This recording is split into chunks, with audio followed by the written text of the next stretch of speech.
Hi everyone, my name is Shy Grahame and this is Views from the Bridge. And we have Katrina Pratt here today with us. She is the broker owner of Rainbow Realty.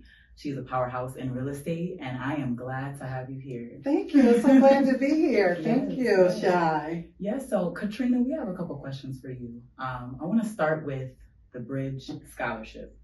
How did that change, your life back then when you got that scholarship?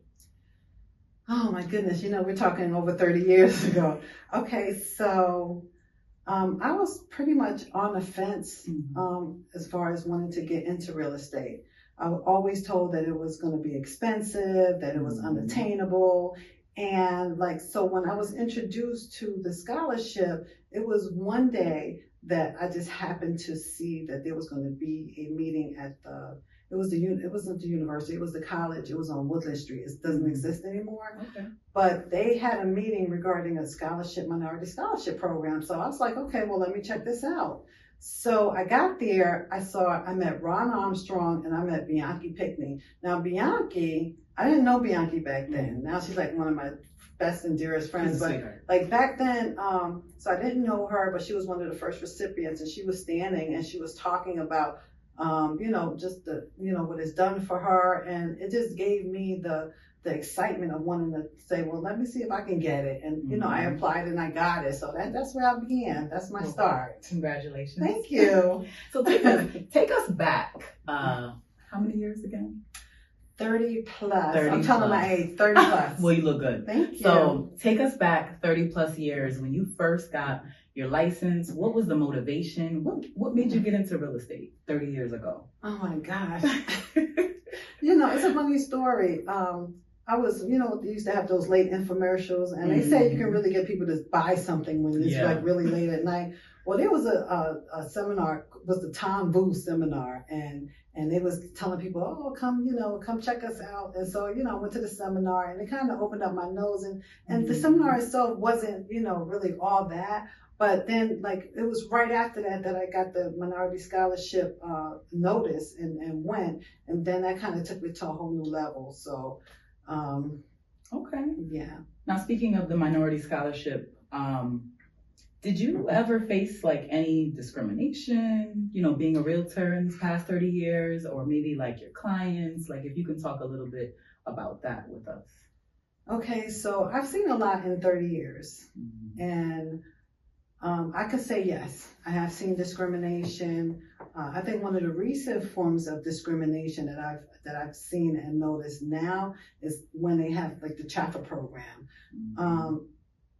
Sellers and some realtors seem to think that just because people are using those programs that they're less of a buyer, because they don't have no skin in the game. And lo and behold, just because these buyers are eligible to use these programs doesn't necessarily mean that they don't have the money. But whether they do or they don't is really not the issue.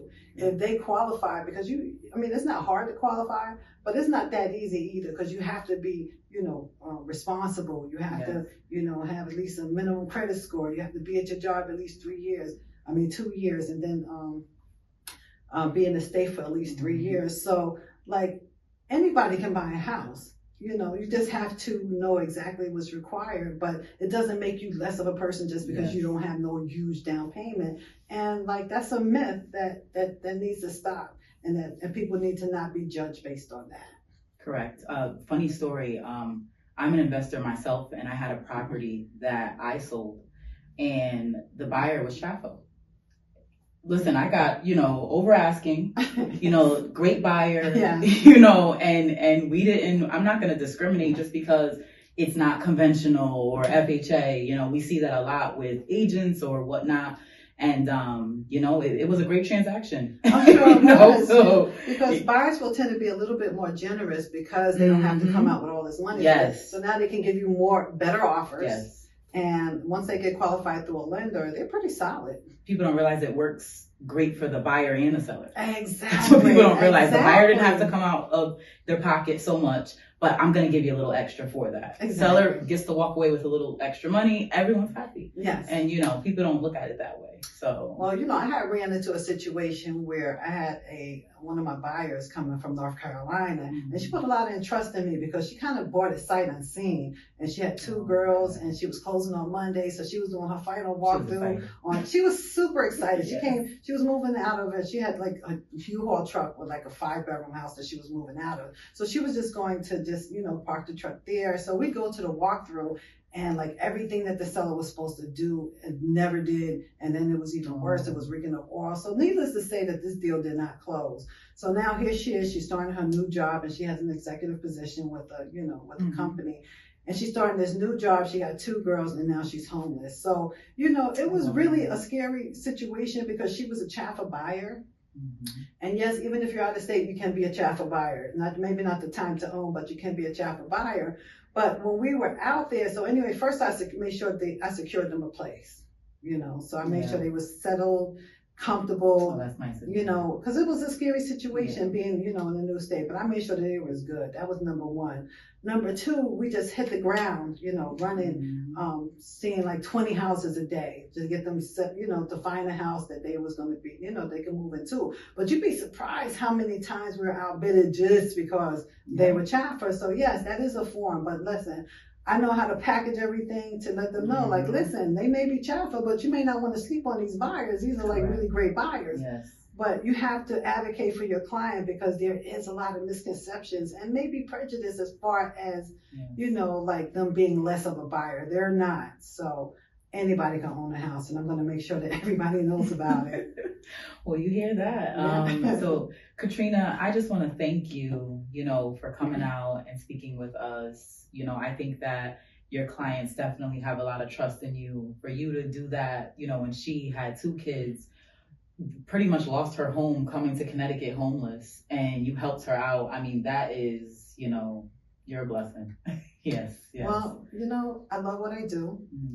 If I even tell my agents, I have 9 agents now, and my team is growing, and I tell them, like, I make sure that it's the right fit, because you can't be in this for the money. You have to be about the service. The money's going to come. But if you're doing your job and you're doing it and you really have the passion to do it, then you're going to last a long time in this business. But you have to be about protecting that client, because they do not know. They do not know what to ask for. They do not know what to look for. I've been in this business long enough that I'm going to make sure that, like, they may not know what to ask, but I know what to ask on their behalf.